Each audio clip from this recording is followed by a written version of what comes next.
여러분 안녕하세요. 9월 모의평가 화학원 문제를 풀어보려고 합니다. 여러분들 보니까 앞으로 계속 이렇게 수능이 이렇게 나올지 모르겠지만 뒤에 한 4문제 정도는 진짜 너무 복잡하고 손이 많이 가고 시간이 많이 걸리고, 반면에 앞에 있는 문제들은 또 되게 간단하더라고요. 그래서 어려운 문제를 맞추는 것도 중요한데 쉬운 문제를 안 틀리는 게 더 중요하다는 생각이 좀 많이 드네요. 기본적인 실수를 안 하고 문제를 풀 수 있도록 기본적인 걸 한번 되짚는 시간을 가졌으면 좋겠어요. 자, 어쨌든 풀어보도록 하겠습니다. 1번, 다음은 열출입 현상과 관련된, 사실 이런 지금 앞부분에 있는 문제는 이렇게 복잡하게 생각할 필요가 전혀 없죠. 이 박스에 있는 설명마저도 결론을 이미 다 주고 있어요. 이렇게 알려주고 있으니까 수용액의 온도가 낮아져서 주변의 온도가 낮아졌다는 거는 흡열 반응이라는 뜻이 되는 거고, 주변에 열이 발생했다거나 연소, 이건 우리가 잘 알고 있죠. 발열 반응의 대표적인 예, 빠른 산화의 대표적인 예가 되는 거죠. 일단 A, B가 설명이 틀렸으니 답은 당연히 C인 거고, 이 설명 말이 맞죠. 흡열 반응은 열을 흡수하는 반응이다라는 설명이 맞아요. 1번 같은 건 이제 가볍게 실수만 안 하면 틀리지 않을 문제 가볍게 넘어가면 될 것 같아요. 2번도 구조식을 주긴 했는데 문제를 보니까 이 구조에 관한 문제는 전혀 없어요. 여기 나와 있는 물질에 관한 것만 물어보고 있죠. 암모니아와 아세트산이죠.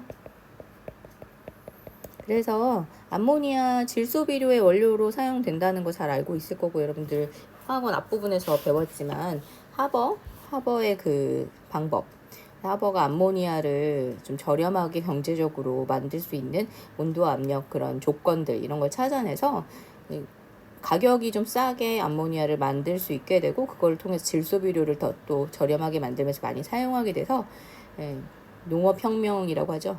그게 거의 농업 생산량이 엄청 증진되게 된 약간 그런 초석이 되는 것이었다. 알고 있는 내용이고, 어쨌든 기억 너무 쉽고. 그다음에 니은의 아세트산도 역시 산이잖아요. 물에 녹이면 산성 수용액이 되죠. 아세트산 이온과 수소 이온이 나오는 거고, 아세트산은 식초의 성분 물질로 사용되죠. 그리고 가와나는 이 탄소화물의 설명을 기억해두면 되는데, 탄소화물은 기본 골격이 탄소여야 하는 거예요. 근데 암모니아는 탄소 하나도 들어있지 않아요. 그렇기 때문에 디귿은 틀렸겠죠. 그래서 답은 3번. 어렵지 않으니까.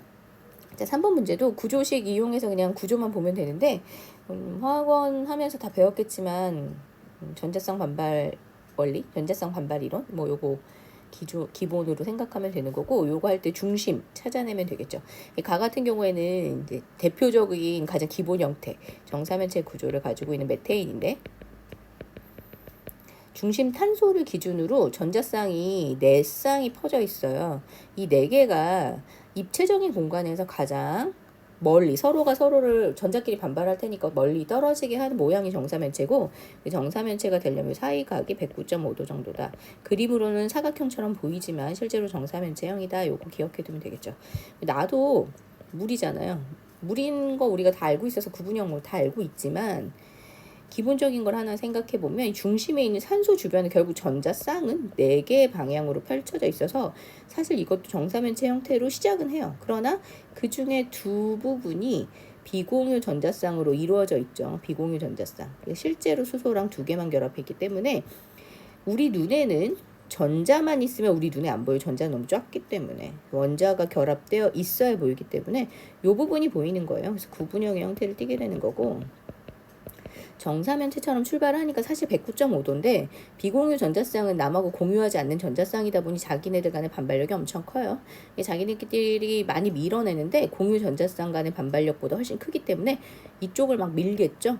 근데 양쪽에 비공유 전자쌍 2개가 미니까 각도가 많이 줄죠. 그래서 암모니아 같은 경우에는 한 107도 정도로 줄지만 물 같은 경우에는 104.5도 정도로 각도가 결합각이 줄게 된다.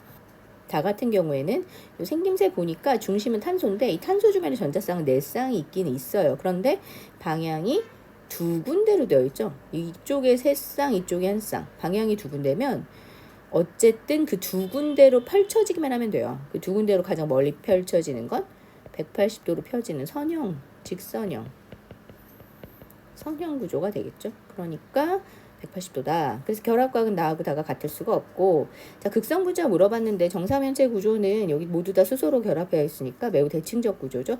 얘는 무극성 분자가 될 거고, 반면에 나머지 두 개는 비대칭의 형태. 여기 다는 직선형이긴 하지만 붙어있는 아이가 다르다 보니 전자들이 질소 쪽으로 치우치게 돼요. 이 구분형의 물은 산소 쪽으로 전자가 치우치게 되죠. 그렇기 때문에 전자가 치우쳐져 있는 것 때문에 극성을 띠게 된다. 여기 나다가 극성 분자다. 이게 맞는 말이네요. 그래서 기억하고 디귿이 맞으니까 답은 3번 되겠죠.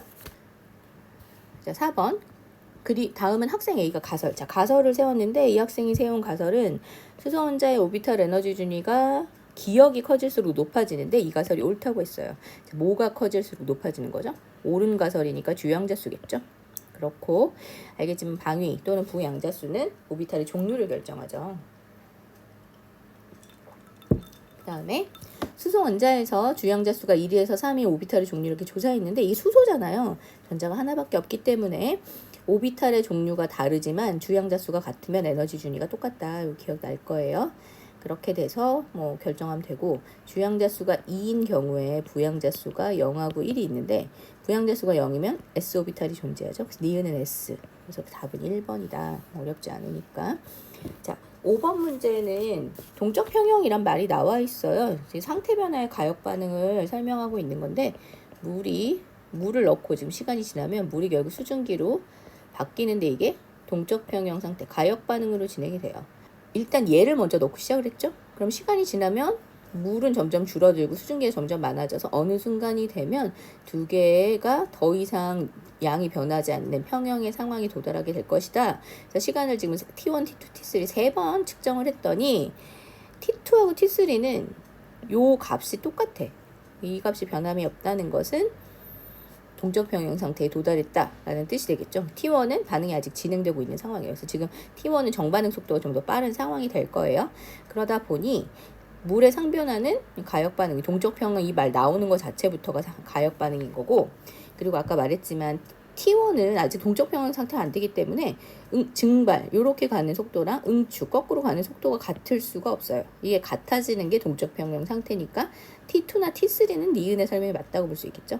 그다음 디귿에 T2랑 T3의 경우, 요 상황의 경우에서는 결국 동적 평형 상태에 도달했으면 물질의 양이 그대로 유지가 돼요. 반응이 멈춘 건 아니지만 가는 만큼 올 거기 때문에 물질의 양이 그대로라서 두 개의 시간대에서 수증기의 양은 똑같아야 해요. 그래서 이건 1이어야 되겠죠. 그래서 니은하고 디귿이 모두 틀렸네요. 답은 1번이네요. 6번. 아세틸렌 연소 반응인데 반응식이 나와 있으니까 뭐 개수는 충분히 맞추네. 자, 다른 거는 다 맞추고 A만 하면 되니까 뭐 어려울 게 없죠. 이쪽에 있는 산소의 개수를 따져봅시다. 산소 원자가 여기 8개, 여기 2개 있으니까 산소 원자 총 10개죠.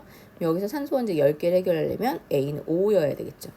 얘네들은 개수의 비에 맞춰서 개수비와 같은 몰수비로 반응이 참여하게 될 텐데, 아세틸렌 1몰이 반응해서 이산화탄소랑 물이 얼마나 생기냐의 개수의 비는 2대 4대 2예요. 다시 말해 1대 2대 1인데 1몰의 아세틸렌이 반응해서 1몰의 물이 생겨. 그럼 이산화탄소 지금 몇 몰 생기는 거예요? 2몰 생기는 거죠. 답은 그냥 쉽게 7 나오네요. 7번. 그림은 나트륨이 기역하고 만나서 수소기체를 발생시키는, 이거는 나트륨 알칼리 금속의 대표적인 반응이죠. 뭐하고 만나요? 물하고 만나서 NaOH 만들고 수소기체 발생시키는. 그리고 기역하고 니은이 지금 여기 나와 있어요. 이게 물이죠. 이게 NaOH. 얘가 Na 플러스. 얘가 OH 마이너스네요. 뭐 어렵지 않네요. 기역의 나트륨, 금속은 금속이니까 전성이나 전성, 이런 표짐성, 이런 성질 있죠. 전성, 연성이 있죠. 그 다음에 기역이 물이잖아요. 물은 공유결합으로 형성된 물질, 공유결합 물질 맞고. 그 다음 디귿은 나에서 양이온의 총전자수, 양이온 Na 플러스죠. 그 다음 음이온의 총전자수 OH 마이너스죠. 전자의 숫자를 물어봤어요. 여러분 보면 알겠지만 이 검정색 점이 전자잖아요. 그림에서 친절하게 점을 다 줬기 때문에 잘 모르겠으면 세면 그냥 끝이에요. 그리고 뭐 어차피 나트륨 11번이니까 플러스일까 양이온 되면 전자 하나 버려서 10개. 여기는 음이온도 결국 산소가 전자를 8개 가지고 있었는데 수소랑 하나 공유하고 어디서 전자 하나 더 가져와서 이렇게 형성되는 형태를 띠고 있죠.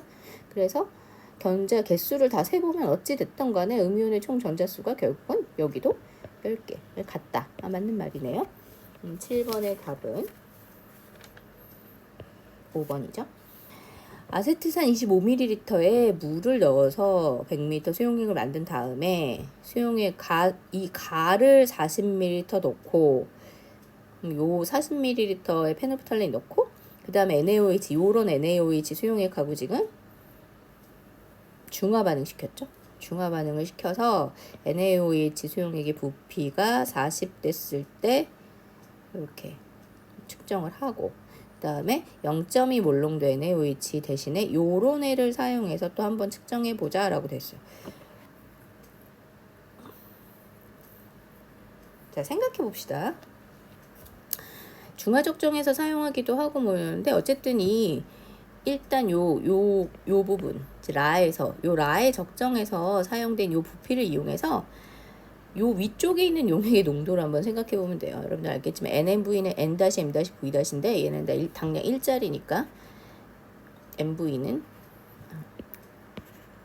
당량 1짜리니까 MV는 M-V-를 써봅시다. 자, 그러면 지금 가에서 만든 이 가 용액 농도를 모르겠는데 걔를 25ml 넣고 40ml네요.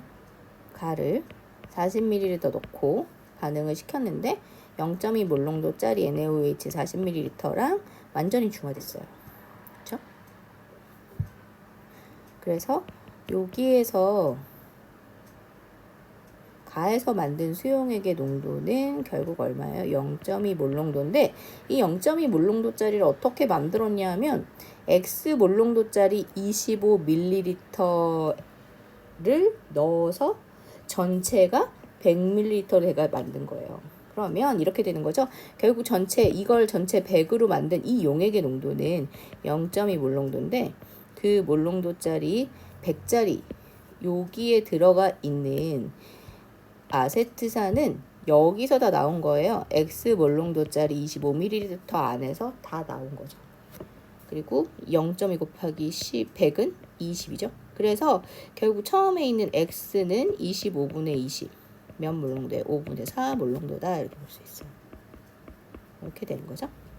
그 다음에 이제 그런 똑같은 상황을 염기만 바꿔서 실험을 하는 거예요. 염기만 바꿔서 실험을 하면 결국은 중화적정에 사용된 것은 이 가에서 만든 용액의 나의 상황을 요거랑 쓰는 거니까 결국은 사실 원래 이 가에서 만든 용액 희석시킨 것의 농도는 0.2 몰롱도였으니까 0.2 몰롱도짜리 산성용액 40ml랑 Y 몰롱도짜리 NaOH 용액을 이용한 건데 걔가 지금 16ml 들어가서 중화가 끝났다고 했죠. Y는 0.2 곱하기 40을 16으로 나누면 되겠죠. 40, 4, 4는 4분의 2는 0, 2분의 1 2분의 1 이렇게 되네요. 자, 그러면 X하고 Y를 더해보자고 했으니까 어떻게 해요? 5분의 4 더하기 2분의 1이니까 10분의 8 더하기 10분의 5 10분의 13이네요. 그럼 답은 4번이네요. 9번 봅시다. 그림은 같은 주기 원소 A와 B로 이루어진 이온결합 물질 X를 물에 녹여서 이게 지금 수용액의 단위 부피랑 이온 모형을 이렇게 나타냈는데 얘가 지금 3개 있고 얘가 하나, 둘, 셋, 넷, 다섯, 6개가 있어. 자, 이렇게 해서 X라는 물질이 만들어졌으면 A가 2 플러스고 B가 도대체 얼마짜리야? 근데 뭐 3개랑 6개니까 1대 2겠죠. 그럼 얘가 2 플러스니까 얘는 마이너스 1가짜리여야 되는 거네요. 그러면 같은 주기라고 했어요. 같은 주기고 얘네들은 네온 또는 아르곤과 같은 전자 배치를 가질 거예요. 그러면 같은 주기에 A가 있고 B가 있을 거 아니에요. 얘가 전자를 잃고 네온과 같은 전자 배치를 가지고 있고 얘가 전자를 얻어서 아르곤과 같은 전자 배치를 가질 거니까 몇 주기겠어요? 3주기에 해당하겠죠. 그리고 X의 화학식은 여기 썼죠. A, B2여야죠. 잘못했고. 그리고 원자 번호는 이렇게 배치되어 있을 거니까 B가 더 커야죠. 맞는 말이죠. 니은 디귿이 답이네요. 자, 10번 산화환원 반응이다. 그렇네. 자, 이것도 뭐 너무 복잡하게 가지 말고 그냥 생각해 봅시다. 가에서 이게 산화죠? 이게 환원이죠. 뭐 굳이 설명할 필요는 없을 것 같고, 그래서 산소는 자기 자신이 환원되는 산화제, 남을 산화시키는 산화제 맞는 말이고, 그 다음에 다에서 망가니즈의 산화수 물어봤으니까 따져보면 돼요. 얘는 플러스 1, 플러스 2, 0, 플러스 1, 마이너스 2. 얘는 마이너스 2니까 여기가 마이너스 8이니까 플러스 7. 그리고 과산화수소 같은 애들 알죠? 이 경우에 누가 우선이냐면 수소가 우선이라 플러스 1이에요. 그럼 플러스 1짜리 두 개랑 산소가 두 개 결합하려면 산소는 마이너스 1이어야 되겠죠. 이렇게 된다. 망가니즈의 산화수는 플러스 7에서 플러스 2로 감소하죠. 환원되고 있네요.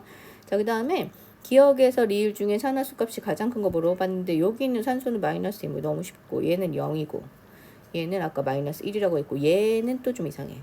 얘는 이번에는 누가 우선이냐면 플로린이 우선이에요. 플로린이 전기음성도가 더 커서 얘가 마이너스야.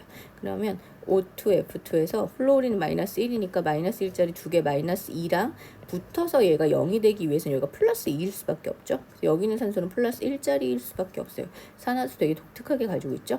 그래서 산소의 산화수가 가장 큰 것은 여기 디귿의 O2F2가 플러스 1 값을 가지게 되는 것이다. 그래서 답은 5번. 산화수 기본 원리가 있는데, 수소랑 산소는 사실 처음부터 정해놓고 시작하는 거긴 하지만 일반적인 케이스가 아닌 아이들이 등장을 할 경우에는 예외적으로 적용해줘야 돼요. 11번. 다음은 원자 번호가 22하인 바닥 상태 원자 X에서 Z까지 생각해보자. 이런 거 너무 어려워. 왜냐하면 좀 따져야 되잖아요. 자, 22하인데 요거가 되는 애가 몇 개가 있는지 생각하면 되는데 실제로 요거가 되는 애 3개밖에 없어요. 자, S2, ES2. 일단 피오비탈이 무조건 있어야 되니까 1S2, ES2까지 가야겠죠. 그리고 이게 4잖아요. 그러면 얘가 2분의 3에 S분의 P가 2분의 3이 되려면 일단 EP6로 가야 돼.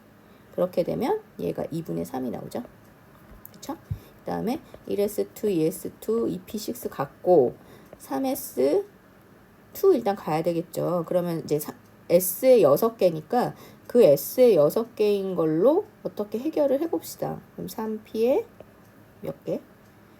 3개가 되면 6분의 9니까 2분의 3이죠. 요런 애가 하나 있을 수 있고, 그 다음에 1S2, ES2, EP6, 3S2 다음에 일단 3P가 3개 들어가서 여기서 끝났어. 그런데 S가 더 이상 많아지지 않기 때문에 2분의 3이 되려면 그 뒤까지 가야 돼요. 3P6로 가고 4S 2개를 채우면 S가 몇 개죠? 8개. 그리고 P가 12개. 이렇게 하면 또 2분의 3이 나와요. 요 세 가지가 있는 거예요. 그래서 X, Y, Z는 요것 중에 하나인데 원자 번호를 줬어요. 원자 번호 줬으니까 나오죠. Z, C, Y, X 이렇게 나와요. 그러면 X가 얘니까 원자과 전자는 2개죠. 그리고 Y가 얘야. 홀전자 몇 개예요? 3개죠. 그리고 Z, 전자가 들어있는 오비탈의 수 1S, 2S, EP, X2, EP, Y2, EP, Z2 총 5개죠. 기억 디귿, 니은 틀렸으니까 기억 디귿이 맞는 말이에요. 자, 12번. 가라의 루이스 전자점식에서 공유 전자쌍수, 비공유 전자쌍수 친절하게 얘네를 다 줬어요. 다 줬으니까 생각해 봅시다. N2, HCl, CO2, CH2O 공유 전자쌍수와 비공유 전자쌍수. N2는 3중결합 있죠? 공유 전자쌍이니까 3쌍 공유하죠? 그리고 질소가 원래 비공유 전자쌍 한 쌍씩 있으니까 2쌍 있겠죠. 그 다음에 HCl 알겠지만 HCl 이렇게 생겼잖아요. 공유 전자쌍 한 쌍, 비공유 전자쌍 3쌍. 그 다음에 이산화탄소 어떻게 생겼어요? 이렇게 생겼죠? 비공유 이렇게 있죠? 공유 전자쌍 4쌍, 비공유 전자쌍 4쌍. 그 다음에 CH2O는 C, O, HH 이렇게 생겼어요. 여러분들 점 나중에 다 찍어보세요. 그럼 공유 전자쌍 4쌍에 비공유 전자쌍 2쌍 이렇게 나와요. 그러니까 공유 전자쌍 숫자가 같은 애는 얘네 2개가 있잖아요. 그쵸? 그 다음에 비공유 전자쌍 수가 이렇게 되어 있어. 그러면 이 2개 중에 비공유 전자쌍 수가 더 많은 얘가 CO2, 다가 CO2. 비공유 전자쌍 수가 더 작은 라가 CH2. 그리고 비공유 전자쌍이 두 개인 N2, 나머지 하나 HCl 이렇게 되겠네요. 가나다라 찾았네요. 자, 그러면 A는 결국 공유 전자쌍이 몇 개예요? 4개. B는 비공유 전자쌍이 2개. 그러니까 6이죠. 기억은 틀렸네요. 그 다음에 다는 아까 얘기했듯이 CO2 맞고, 그 다음에 가하고 나 모두 아니에요. 가는 단일 결합밖에 없어요. 모두가 아니라 다중결합 나에만 있죠. 옳은 것은 니은 하나밖에 없네요. 표는 25도씨 수용의 가에서 다까지에 대한 자료이다. 이렇게 나왔어요. 물의 이온화상수를 줬고, 여러분도 알겠지만 이게 25도씨일 때만 이 값인 거 알죠? 온도가 달라지면 이온화상수는 일종의 평형상수기 때문에 온도에 영향을 받아요. 여하튼 지금 이렇게 나와 있잖아요. 그 값이 1이면 이거 무슨 상태인 거예요? 중성이 중성. 그 다음에 그 값이 100이야. 100이라는 건 지금 분자가 훨씬 많은 거잖아요. 기준이 중성일 때는 H3O+, 그러니까 H+, OH-가 1 곱하기 10의 마이너스 7승일 건데, 얘네들이 중성이 아닌 상태로 이렇게 돼서 이 값이 100이 나오려면 결국 어떻게 돼야 돼? 1 곱하기 10의 마이너스 6승, 1 곱하기 10의 마이너스 8승 요렇게 돼야 되는 거잖아요. 무슨 성이에요? 산성이죠. 그리고 가는 반대로 분모가 더 크니까 염기성 되겠죠? 이렇게 된다.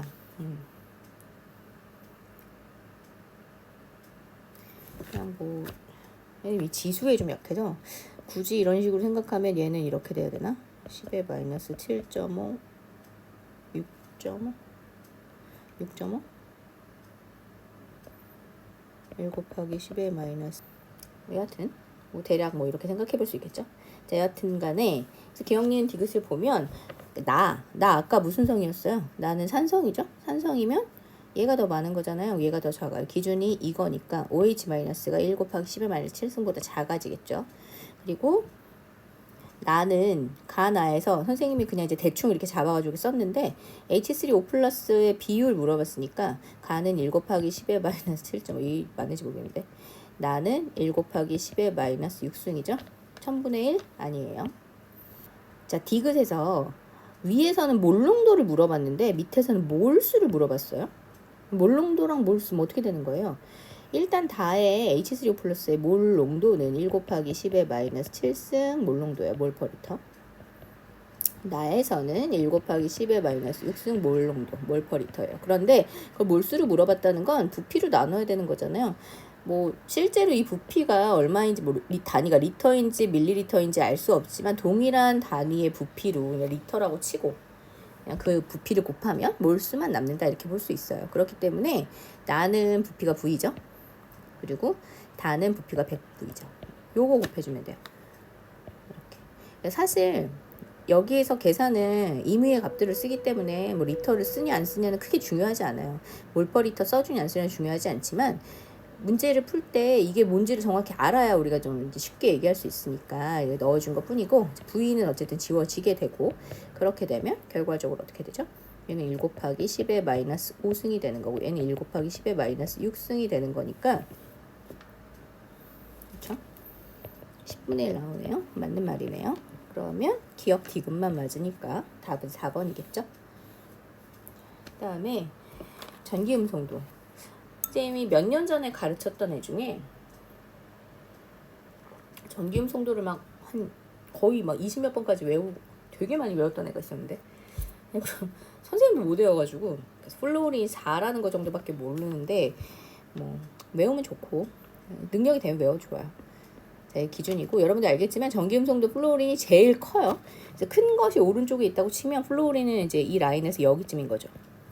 그 다음에 이 전기음성도 차를 지금 여기 수치로 나타냈는데 이제 여기가 X니까 끝에서부터 가볼게요.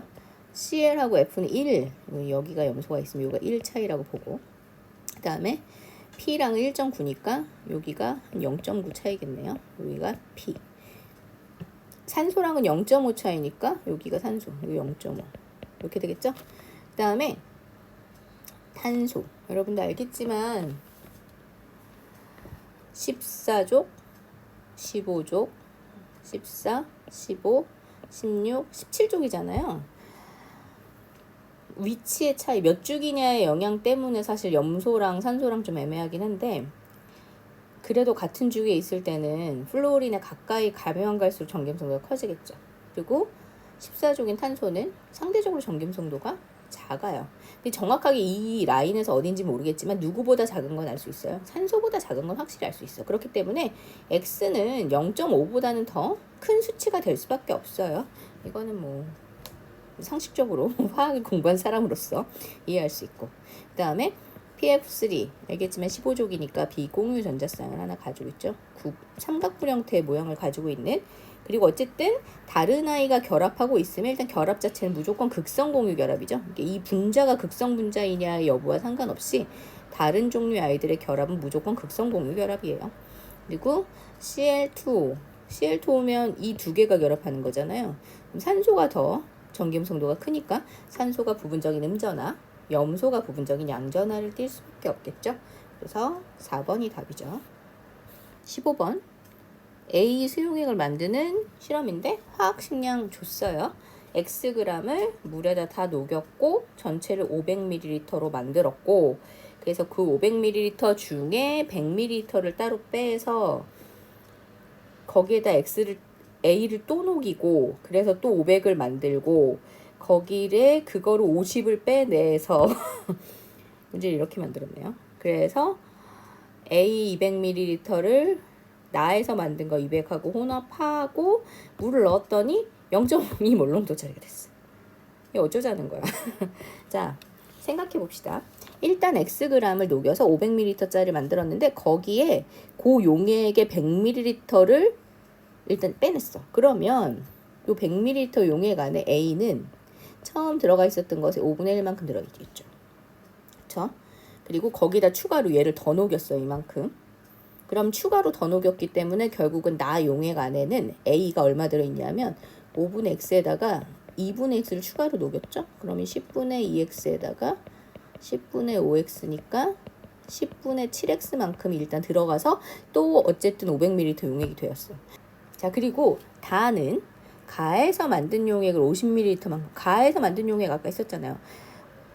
X 들어있는데 전체 500이네를 50ml 빼내요. 그러면 아까 100ml 빼낸 용액에는 A가 5분의 X 들어있다고 했잖아요. 그러면 50ml를 빼낸 용액의 A는 얼마나 들어가 있겠어요? 500에 50이면 10분의 1이죠. 10분의 1. 10분의 X만큼 A가 들어있겠네요. 거기다가 나에서 만든 요 용액을 또 200만큼 넣었어. 자, 이 용액 500ml, 나에서 만든 용액 500ml 안에 A는 이만큼 들어있어요. 그런데 그 용액을 200ml만큼만 뽑아내니까 이 용액 안에 A는 10분의 7X의 양 중에 5분의 2만큼만 들어있게 되겠죠. 그래서 50분의 14X만큼 A가 들어있게 돼. 그렇게 했더니 0.2 몰롱도짜리 500ml를 만들었대요. 이게 뭔가요, 이게? 이제 어떻게 해야 되죠? 생각해 봅시다. 결국 다에서 만든, 다까지 간 용액 안에 있는 A는 총 몇 g이냐면 이 가에서 만든 애 50ml, 10분의 X에다가 나에서 요거 요렇게 빼낸 애 50분의 14, 요만큼의 A가 들어있는 전체 500ml짜리 용액인 거예요. 그러면 얘는 50분의 5가 되니까 결국 A는 50분의 19X만큼 들어있는 상황이 되겠죠? 자, 그러면 결국 다 용액 안에 있는 용질은 50분의 19X의 화학식량 A라고 해서 이만큼의 몰수일 건데 그 몰수는 0.2 몰롱도짜리 용액 500ml, 500ml니까 10분의 5리터죠. 요만큼의 용액에 있는 용질의 양과 같겠죠. 그러면 뭐 일단 50분의 19X는 0.2를 곱하면 10분의 1, 요거 A 갖다 붙여 곱하기 A 이렇게 될 거니까 문제에서 X 물어봤으니까 이제 이 식을 A로 정리하면 되겠죠. 요거를 이렇게 갑시다. 그래서 X는 어떻게 돼요? 10분의 A 곱하기 19분의 50이 되겠죠? 그러면 10 이렇게 되니까 19분의 5A가 되겠네요. 답은 5번이네요. 이렇게 막 뭐를 또 100ml건 문제를 이렇게 만들지? 자, 넘어갑시다. 16번. 풀 수 있을 만한 문제 중에 마지막 문제인 것 같아요. 17번, 뭐 여러분 17번 평이하게 풀었을지 모르겠는데, 선생님이 처음에 얘기했지만, 선생님이 거의 1년 만에 화학원 문제 풀었더니, 뭐 정신이 하나도 없어요. 자, 바닥 상태에 이제 X, Y, W에서 Z까지인데, 요 4개 중에 하나예요. 홀전자수 이랬고, 원자 반지름 이렇게 줬어요. 자, 그러면, 일단 우리는 알고 있는 데이터를 정리해 봅시다. 얘네들 홀전자 수도 정리해 보고 원자 반지름도 정리해 봅시다. 자, 알겠지만 원자 반지름은 누가 제일 크죠? 나트륨이 제일 크고 마그네슘. 그 다음에 그거보다 한 주기 위쪽에 있는 아이들 중에는 산소, 플로린의 순서일 거예요. 그 다음에 홀전자의 수는 산소 홀전자가 몇 개예요? 1s2, 2s2, 2p 3대. 그렇죠? 하나, 둘, 셋, 넷. 2개. 홀전자 2개. 그 다음에 플로린 홀전자 하나죠. 그 다음에 나트륨 홀전자 하나. 마그네슘 홀전자 없어요. 이렇게 되어 있겠네요. 자, 그러면 정리해 봅시다. 원자 반지름은 그러네요. 요거 먼저 해야겠다. 홀전자 수를 지금 보니까 얘네들이 하나 이렇게 겹쳐지는 거 말고는 이제 3개 이 부등호만 있잖아요. 등호가 없어. 그러면 당연히 얘는 홀전자가 제일 많은 애일 거니까 산소고, 얘는 홀전자가 제일 없으니까 마그네슘이겠죠? 요건 일단 정해졌네. 자, 그렇게 놓고 나니까 결국 이 X가 마그네슘이 원자 반지름. 그 마그네슘 여기 있잖아요. 그 마그네슘보다 큰 Y는 나트륨일 수밖에 없겠죠? 그럼 여기가 나트륨. 이렇게 되는 거네요. 그럼 얘는 플로린일 수밖에 없다. 이렇게 잡아줘야 되겠죠. 요거 이렇게 적용해서 집어넣으면 되니까. 자, 그래서 원자과 전자가 느끼는 유효액전하 X가 마그네슘이고 Y가 나트륨이면 유효액전하는 번호가 같은 주기에서 번호가 클수록 더 커지죠. 크게 느끼겠죠. 그 다음에 이온 반지름. 아까 X가 뭐였죠? X가 마그네슘. 그 다음에 W가 산소인데 여러분들 이온 반지름은 어떻게 돼요? 얘네들이 이온이 되면 다 전자의 숫자가 같아져요. 그러면 유효 핵전하가 클수록 크기가 작아져야 되니까 결국은 반지름의 크기가 어떻게 되죠? 양이온에 되는 경우에는 전자를 잃어버리고 껍질 수가 줄어들잖아요. 그래서 오히려 양이온은 확 줄어들게 돼서 마그네슘 이온이 제일 크기가 작고 나트륨 이온이 크다. 이렇게 되겠죠? 그 다음에 음이온의 경우도 뭐 마찬가지라고 볼 수 있는데, 음이온의 경우도 전자수가 같아지니까 걔네들의 유핵전하가 커지면 반지름이 작아지겠죠. 이렇게 되겠죠. 요게 이온 반지름의 크기다. 그럼 이온 반지름의 크기는 산소가 마그네슘보다 커야 되니까 잘못되어 있네요. 여러분 디귿에 제1이온화 에너지랑 제2이온화 에너지 물어봤는데, 일단 전자를 하나 떼면 나트륨은 일단은 나트륨 양이온이 되기 때문에 거기서 하나 더 떼는 건 굉장히 싫어요. 얘가 제일 클 거다. 이렇게 예측할 수 있죠. 그리고 그러면 일단 Y 제일 클 거라고 했죠. 맞아요. 그 다음에 W가 아까 뭐였죠? W가 산소. 그 다음에 Z가 플로린인데, 산소랑 플로린의 경우 또 생각해보면 산소는 일단 전자 하나를 떼면 헵필드, 그러니까 그 p-오비탈의 전자가 한 개씩 딱 홀전자가 들어가서 다 균형이 맞춰진 상태가 되는데 거기서 하나 더 떼는 거 되게 싫어하겠죠. 그래서 상대적으로 두 번째 이온화 에너지가 더 커지는 특이한 케이스가 될 수 있고, 뭐 특이하다고 할 수는 없지만 커지는 케이스가 될 수 있고, 플로린 같은 경우에는 하나 떼고 하나 더 떼어도 뭐 크게 뭐 엄청 그 차이가 엄청나게 커지잖아요. 여러분 배워서 알겠지만 이온화 에너지는 점점점 증가해요. 왜냐면 양성자 수는 그대로 있고 전자만 계속 하나씩 떼는 거기 때문에 상대적으로 이제 원자 입장에서 보면 전자를 잡아당기는 힘이 점점 세지는 꼴인 거예요. 그런데 그래서 1차 이온화, 제1 이온화 에너지하고 제2 이온화 에너지를 비교하면 당연히 이 이온화 에너지가 큰 건데, 그런 케이스 중에 예를 들어 하나를 뗐는데 옥텟이 되었거나, 아니면 하나를 뗐더니 뭐 헵필드라고 하죠. 그 딱 안정적인 전자의 구조로 균형적으로 오비탈의 전자가 딱 들어가 있는 형태가 되거나 하면 두 번째 거를 떼는 게 더 힘들어지기 때문에 격차가 커지게 돼요. 그래서 그 순서를 맞춰볼 수 있어요. 디귿의 설명은 맞는 거죠. 그래서 기역 디귿이 맞으니까 답은 3번이에요. 자, 이제 복잡한 4개가 남았네요. 복잡한 4개의 문제 중에 첫 번째, 여러분들 안 복잡할 수도 있는데 선생님 이런 문제를 너무 오랜만에 문제를 핑계 같지만 오랜만에 풀어보다 보니까 너무 화학투만 오래 가르친 것 같아요. 자, 17번. 다음은 용기 속에 들어있는 X2Y에 대한 자료이다. 뭐 이렇게 나와 있네요. 자, 여기 보니까 지금 양성자 수가 n인 X라는 아이가 있어요.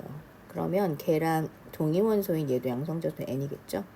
그런데 뭐 여기 이제 그 양성자 수가 그거보다 하나 더 많은 다른 아이랑 이제 그 결합하는 이런 문제가 나와 있는데 요거 이제 하나 보고 생각해야 되는 거예요. 사실 지금 전자수랑 중성자수를 따지는 건데 얘 같은 경우에는 전자수는 중성원자에서 양성자수랑 같으니까 얘 같은 경우에 사실 n분의 n이니까 1이 나와야 되는데 뭐 여기 4라고 나와 있어요. 근데 여기 이제 문제를 좀 복잡하게 낸답시고 상대값이라고 해줬죠. 그러니까 다시 말해 실제로 이 값은 1이 나오긴 하지만 여기에 이 계산하는데 동일한 값들이 곱해져 있다. 약간 이런 힌트를 하나 주고 시작하는 거죠. 그래서 우리가 그걸 생각해 볼 수 있으면 얘가 1이지만 4가 나오기 위해서 4가 곱해진 채로 계산이 되고 있구나 이렇게 생각할 수 있다는 거예요. 자, 그러면 이 전자수랑 중성자수 상대값 이 부분 y에 대해서 이제 따져서 n을 구할 수 있게 되는 거죠. n 플러스 1분의 n 플러스 3이 5가 나오려면 4를 곱해주는 거다. 요 포인트 이용해서. 그래서 4n 플러스 12는 5n 플러스 5니까 n은 12 빼기 5니까 7. 그러면 얘는 7 플러스 1이니까 8, 7 플러스 3이니까 10 이렇게 되네요. 그리고 얘는 7, 7, 7, 8 요런 애네요. 그래서 뭐 사실 이렇게 따지면 이게 질소랑 산소구나 이렇게 알 수 있지만 그냥 뭐 문제에서 XY라고 했으니까 XY로 치고 그냥 풀면 자 이제 그거고 요런 아이들이 있다. 자 생각해 봅시다. 용기 속에 들어있는 요 원자수의 비율이라고 볼 수 있죠. 3몰, 2몰 뭐 이런 식으로 생각해 볼 수 있는 거예요. 그러면 우리가 이거를 사실 이 중간에 있는 것까지 다 따져보면 되기는 하는데 조금 약간의 꼼수로 이제 일단은 한 종류씩 있는 애들 먼저 생각해봐요. 어떻게 생각해보냐. 자 여기 적용해서 보면 결국은 이 B가 질량수 14짜리고 A가 질량수 15짜리죠. 그럼 질량수 15짜리, 질량수 14짜리 요렇게 봤을 때 요 두 개만 비교하면 얘네들의 원자의 이 분자의 숫자는 사실 여기 있는 X의 원자의 숫자의 비율과 같을 거 아니에요. 그래서 요 15의 질량수가 들어있는 아이를 가진 애 대 14의 질량수가 있는 애를 가진 애의 비율이 2대 3이 될 거예요. 2대 3. 그렇게 따지면 실제로 얘는 2의 요 2잖아요. 얘가 2몰 있다고 치면 그 안에 있는 15의 질량수를 가지는 원자 X는 실제로 4몰 있겠죠. 두 개 있으니까. 그리고 얘는 6몰 있겠죠. 그리고 Y 같은 경우에는 2몰, 3몰 총 몇 몰 있겠어요? 5몰 있겠죠. 요렇게 존재할 거라는 거예요. 근데 지금 실제로 얘만 있는 건 아니고 어떤 애도 있어요? 15짜리 14짜리로 있잖아요. 요거는 요 비율을 그대로 생각해요. 그러면 요거 하나는 어떻게 할 수 있어? 여기에 15짜리가 2, 14짜리가 3 요렇게 있고 y는 그 값의 평균. 이게 지금 아까 요 한 덩어리로 따졌는데 얘는 지금 그 2대 3을 요 안에 다 가지고 있으니까 실제로 요거는 여기에서는 그냥 이제 더해진 걸로 따졌지만 얘는 그냥 더할 수 없으니까 더한 값의 절반 정도 2.5 요렇게 있다고 볼 수 있겠죠. 요렇게 있다고 보면 돼요. 이 비율이 사실 이쪽에 있는 요 혼합된 아이들의 비율은 여기 오른쪽에 있는 아이들의 비율과 같기 때문에 무시하고 그냥 해도 뭐 크게 문제는 없더라고요. 계산을 해봤더니. 자, 여하튼 따져봅시다. 자, 그리하여 문제에서 원하는 건 결국 이거예요. 전체의 양성자와 중성자의 숫자의 비율을 물어보고 있으니까 이제 산수해요. 양성자는 먼저 번호잖아요. 그러니까 지금 이 15의 질량수를 가진 애랑 14의 질량수를 가진 애 양성자는 똑같이 몇 개예요? 7개죠.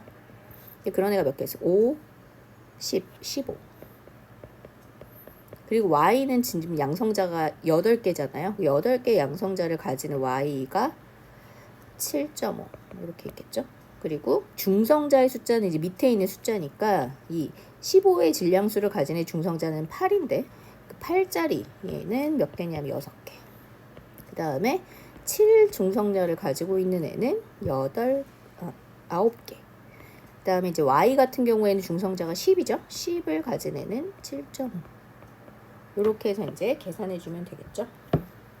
자, 산수를 해보면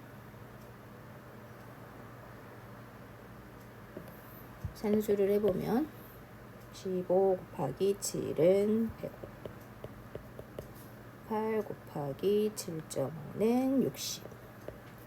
8, 6에 48, 7, 9, 63, 75는 결국은 165분의 48 더하기 63 더하기 75는 선생님 지금 계산기도 즐기고 있어요. 100. 분수로 분양하네요. 그러면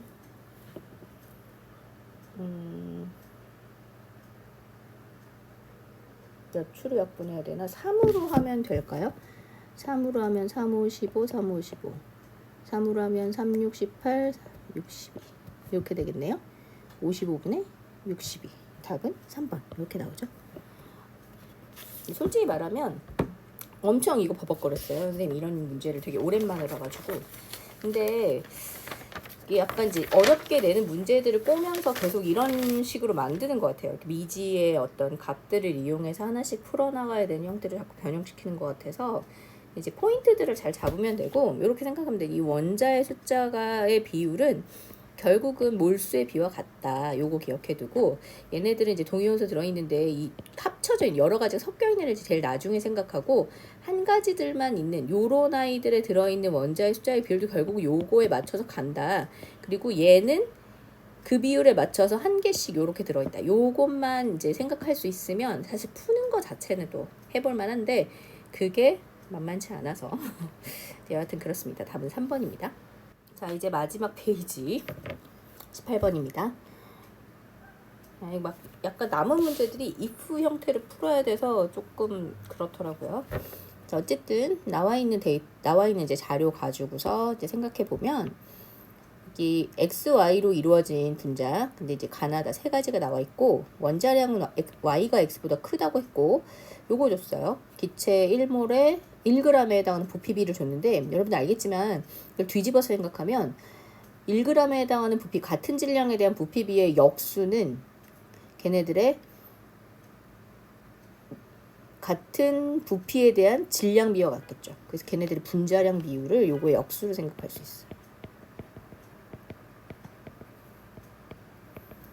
이렇게 생각할 수 있고, 그 다음에 여기 보니까 그 분자를 구성하는 x랑 y의 상대 질량이 나와 있는데 1인 애가 있어요. 근데 y가 x보다 원자량이 크기 때문에 y가 더 많이 있으면 절대로 1이 나올 수가 없겠죠. 그래서 가는 x가 더 많아요.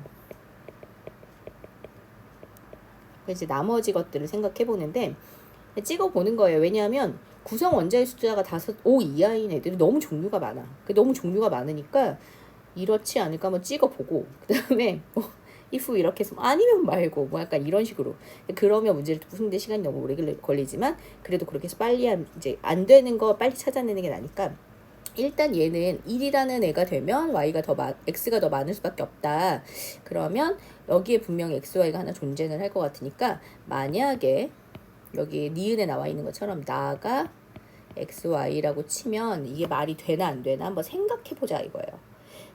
얘가 x, y면 얘네들의 분자량, 뭐 이무의 문자를 써봅시다. 얘네들 분자량을 각각 스몰 x, 스몰 y라고 치면 얘는 x분의 y겠죠. 이렇게 되는 거잖아요. 그렇죠? 그러면 y는 2x겠죠. 이렇게 되려면 결국 얘는 2x분의 y가 되어야 1이 나올 수 있는 거죠. 그렇죠? 그렇게 따지면 얘는 얼마예요? 얘는 2x분의 3y가 되어야 3이 나오겠죠. 이렇게 하면 어떻게 돼요? 아까 얘기했던 y가 2x니까 2x분의 6x가 돼서 3이 나오겠죠.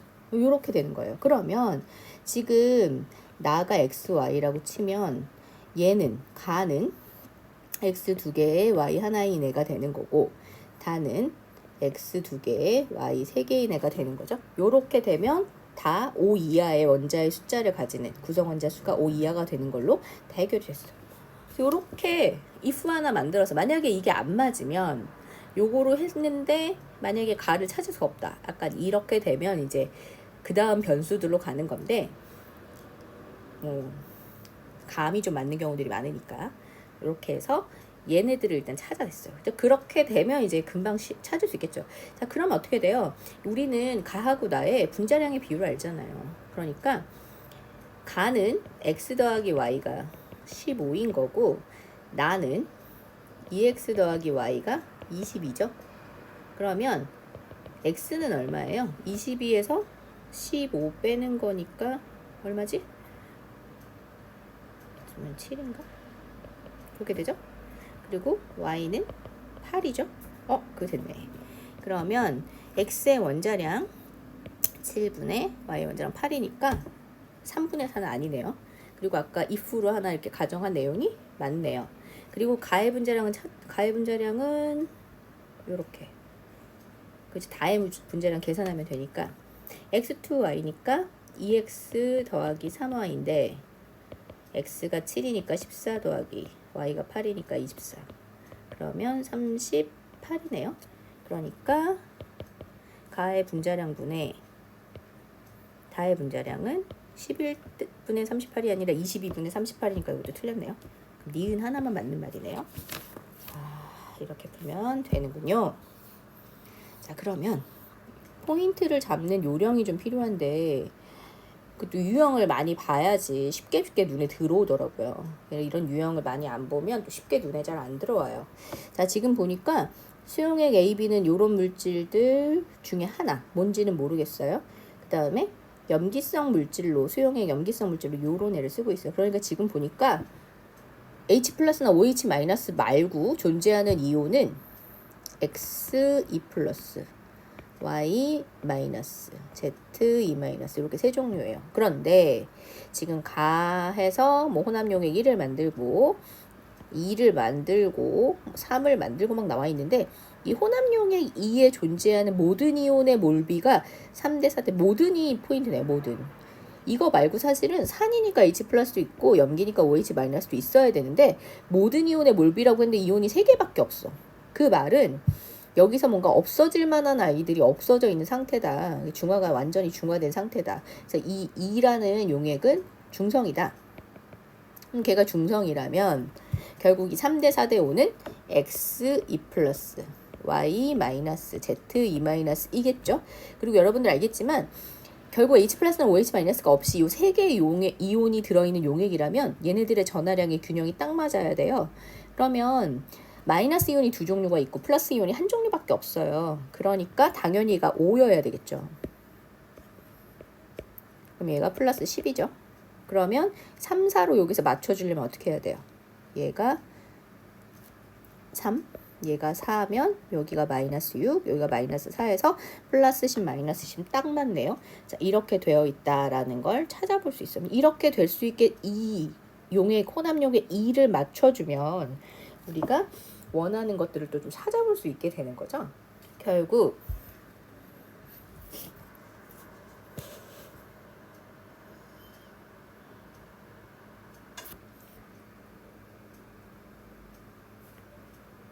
선생님이 이걸 미리 한번 풀어봤는데 다시 풀어보려니까 막 헷갈리네요.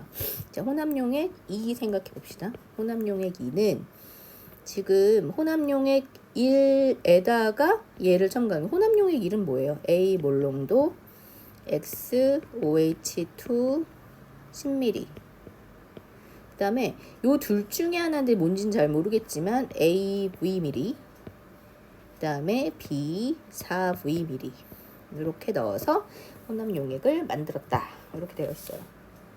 그리고 이 AB는 어쨌든 농도를 알고 있는 애들이에요. 그러면 요 농도를 알고 있는 이 아이들이 이온의 비율이 어떻게 될지를 생각해 주면 되겠죠. 자, 일단 한번 써봅시다. 0.25 몰롱도 HY, 0.75 몰롱도 H2Z고 얘네들이 이렇게 있어요. 그런데 Y-는 4몰 있어야 되잖아요. 그리고 ZE-는 3몰 있어야 되죠. 여기도 보면 얘네들의 일단 몰농도의 비율은 1대 3이에요. 그런데 그 안에 들어있는 이온의 몰수의 비가 이렇게 되려면 결국 얘가 4V 밀리리터, 얘가 V 밀리리터 들어있을 수밖에 없다. 이렇게 나와버리는 거네요. 그러니까 결국은 누가 A예요? H2Z가 A가 되는 거고, 그 다음에 HY가 B가 되는 거죠. A가 0.25 몰롱도, 0.75 몰롱도 이렇게 되는 거네요. 자, 그러면 지금 HY, H2Z를 찾았고 각각은 이제 연결해줬죠. 우리가 A, B를 찾았고 그 다음에 A의 몰롱도도 한번 찾아주면 좋을 것 같죠.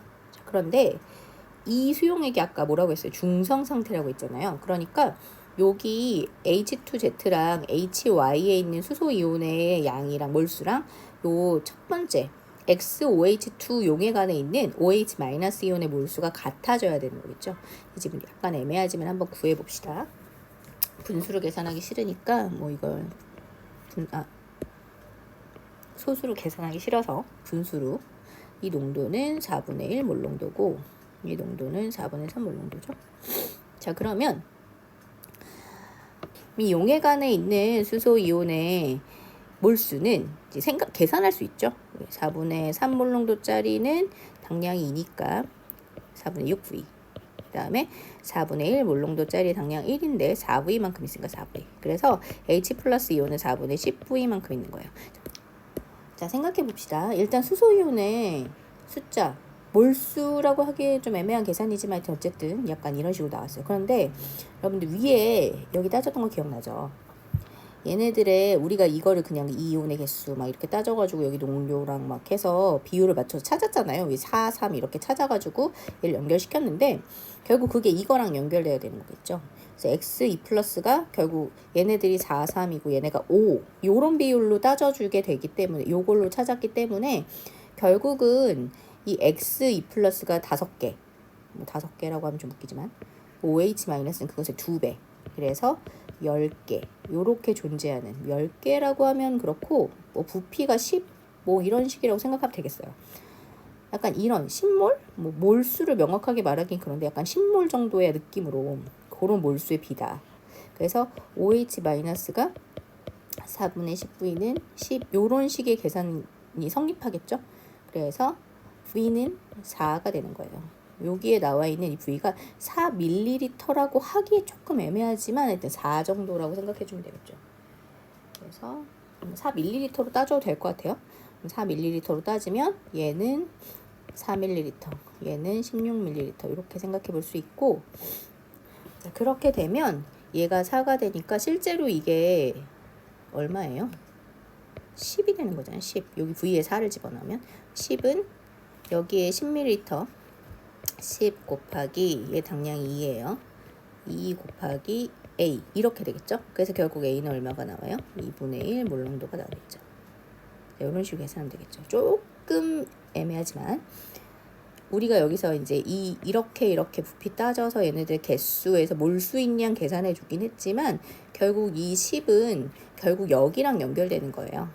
얘네들의 몰수의 비에 맞춰서 요거의 몰수의 비가 이렇게 되는 그 비율에 맞춰서 여기 각각 연결해줬고 각각 연결해준 거를 이용해서 결국 A라는 농도도 구했다. 그래서 A가 2분의 1 몰농도다.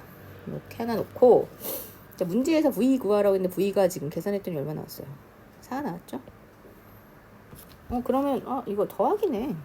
그럼 더하기는 그냥 하겠네요. 2분의 1 더하기 2분의 8 2분의 9 이렇게 하면 1번 풀겠네요. 답이 나왔어요. 이게 뭔가 좀 찜찜한 게 사실 이것도 뭔가 이용해야 되는 것 같은데 3용액은 아예 보지도 않고 문제를 풀어가지고 혹시 선생님이 요 데이터를 이용해서도 뭔가를 적용하게 되면 한번 다시 그 문제만 풀어보도록 할게요. 자, 이제 마지막 문제가 남았습니다. 여러분들 좀 물어보기 웃긴데 이게 과연 모의고사 30분 동안 20번까지를 다 푸는 게 과연 가능한 일인가? 수업 시간에 자주 얘기하는 거지만 사실 수학 능력을 본다기에 문제가 너무 꼬여 있는 건 사실이에요. 시험을 이렇게 내기 때문에 결국 또 그거를 풀 수 있는 어떤 풀이 방법을 이제 고민해야 되는 거죠. 네, 그런 게 과연 옳은가? 물론 선생님 출제하는 사람이 아니기 때문에 뭐 제가 지금 뭐라고 말하기는 그렇지만 좀 그렇네요. 여하튼 자주 뭐 생각하는 거지만 어려운 문제를 잘 풀어내는 것도 중요하지만 쉬운 데서 실수하지 않는 게 더 중요하다는 생각이 많이 들어요. 자, 20번 봅시다. A, B가 반응해서 C가 되는 반응식의 개수마저도 막 미지수, B만 지금 1로 되어 있고 나머지 개수도 미지수로 되어 있는 여러 가지 데이터들을 막 주고 있어요. 자, 그런데 여기 보니까 전체 기체 부피의 상대값 이런 거 주고 밀도의 상대값, 밀도, 이 C는 지금 생성물이잖아요. 생성물 C의 밀도의 상대값을 줬어요. 밀도는 뭐였어요? 부피분의 질량으로 계산되는 단위 부피당의 질량이죠. 근데 여기 부피의 전체 기체 부피의 상대값이라고 이렇게 줬고 이 반응은 가역 반응이 아니기 때문에 분명히 뭔가 부피 B 물어봤으니까 뭔가 반응은 완결돼서 진행이 됐을 거예요. 그래서 A, B 중에 뭔가를 다 사용한 채로 반응이 진행이 됐을 거고 그리고 우리가 이 부피 B가 몰수비와 같다. 요거를 하나 이제 인지하고 생각하면 되겠죠. 글씨가 엉켰네요. 자, 밀도, C라는 물질 밀도의 상대값은 동일해요. 그런데 전체 기체 부피의 상대값이 이런 차이가 나타나고 있어요. 자, 그렇기 때문에 우리가 어떻게 생각해 볼 수 있냐 하면 밀도가 같은데 부피분의 질량이잖아요. 그러면 지금 부피가 2배가 된 상태다. 근데 밀도가 똑같아. 그러면 C는 실제로 이 처음 앞부분이랑 두 번째 부분의 C의 질량값은 요 부피의 비율에 맞춰져 있겠죠. 그래서 어떻게 볼 수 있어요? 예를 들어 얘가 N몰만큼 생긴 상황이다. 그러면 얘는 그거의 2배만큼 생긴 그런 상황이다. 이렇게 생각할 수 있는 거죠. 그래서 부피가 2배가 되었지만 부피의 상대값이 어쨌든 부피가 2배가 되었지만 요 밀도의 비율도 그러니까 질량비나 몰수비 2배가 돼서 밀도가 같다. 기억해두고 그 다음에 전체 기체 부피라고 해서 지금 그 A하고 B 중에 뭔가 더 남아있잖아 라고 생각할 수 있는데 여러분들 알겠죠? 알지만 기체 부피라는 거 어때요? 자기가 차지하는 공간 전체를 다 차지하는 거예요.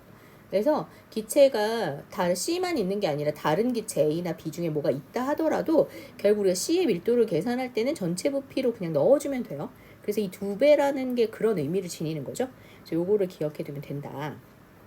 그 다음에 한 가지 생각할 것은 결국 이제 이 반응에 A와 B가 어떻게 사용되고 있느냐인 거죠. 그런데 W라는 요 질량이 A, B에 동일하게 들어가 있어요. 그리고 남아있는 A 또는 B의 질량이 이렇게 되어 있어요. 1, 2에서 다 사용된 물질이 다를 것이다 라고 생각해 볼 수 있겠죠. 그래서 유추하건대 1에서는 A를 다 사용하고 2에서는 B를 다 사용하지 않았을까 이렇게 예측해 볼 수 있는 거예요.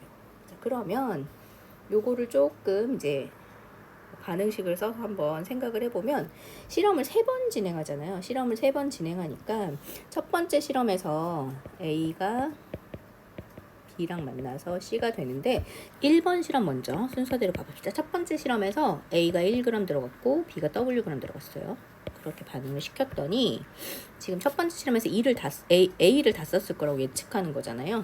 자, 이렇게 되고 결국 나중에 남은 질량은 B일 거라고 생각을 하면 B는 5분의 4g이 남아있어요. 그리고 C는 질량 몰라요. N몰 생겼겠네요.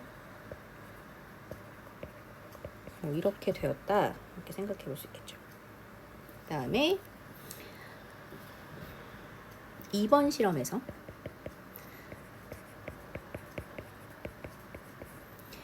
3g, 그 다음에 얘도 Wg 이렇게 들어가고 이번엔 얘가 다 쓰였을 거라고 예측을 하고 0이고 그 다음에 얘가 1 남아있잖아요. 그럼 이렇게 되는 거네요.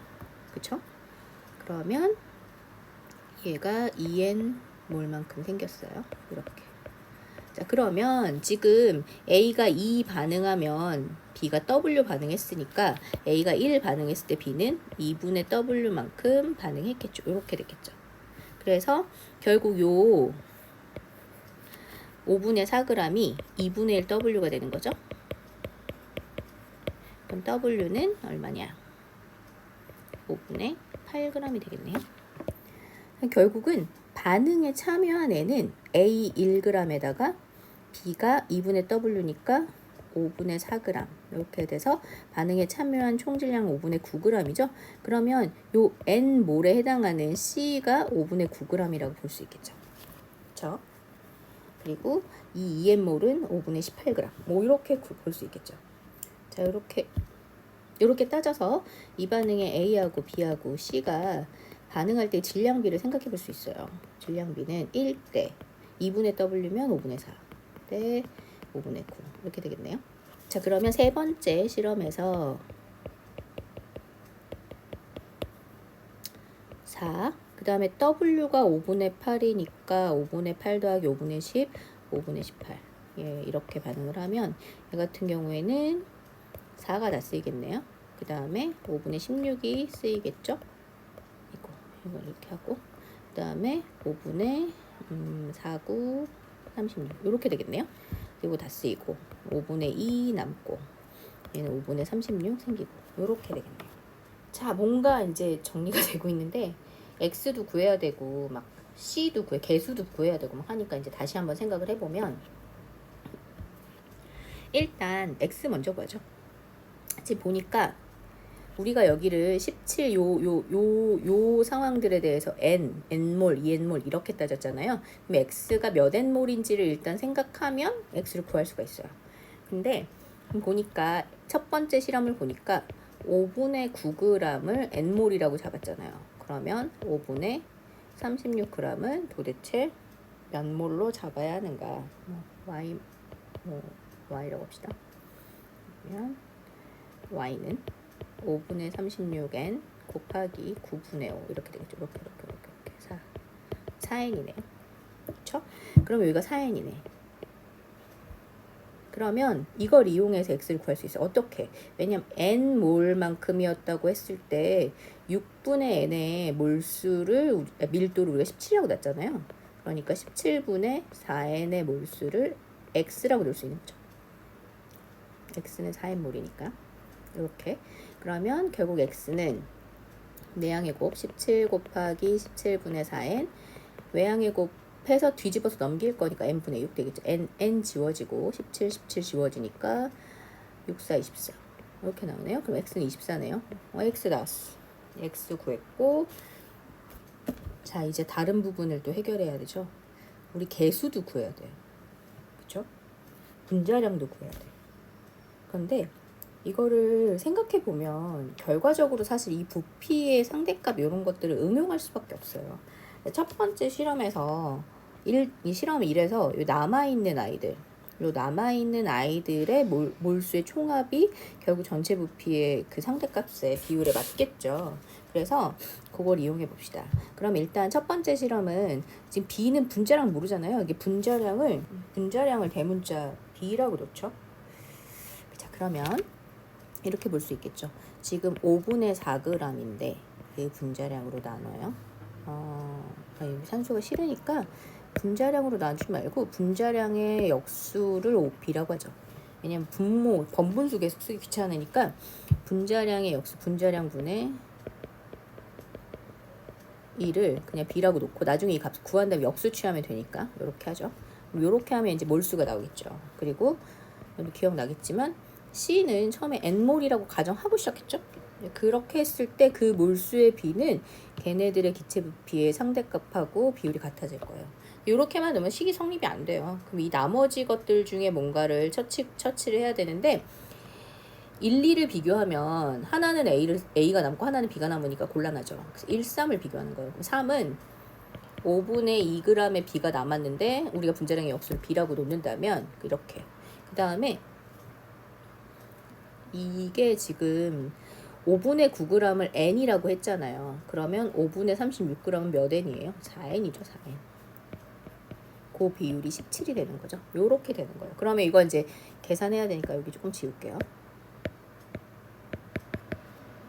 자, 계산을 하려면 n을 없애는 식으로 이제 분자량 구해야 되니까 위에를 다 4배 해주면 되겠죠.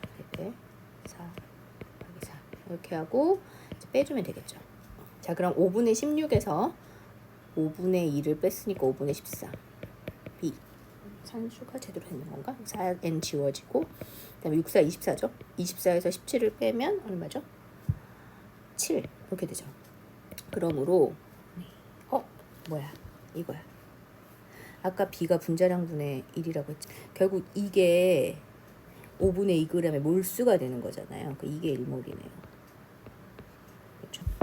자, 그러면 5분의 2 B가 1인 걸 알았으니까 N도 구할 수 있겠죠. 뭐 요게 1이네요. 그럼 1 더하기 4N은 17이네요. 4N은 16이네요. 그럼 N은 4네요. 오, 뭔가 돼가고 있어요. 이거가 4몰이네요. 4몰. 4N이니까 여기가 16몰이네요.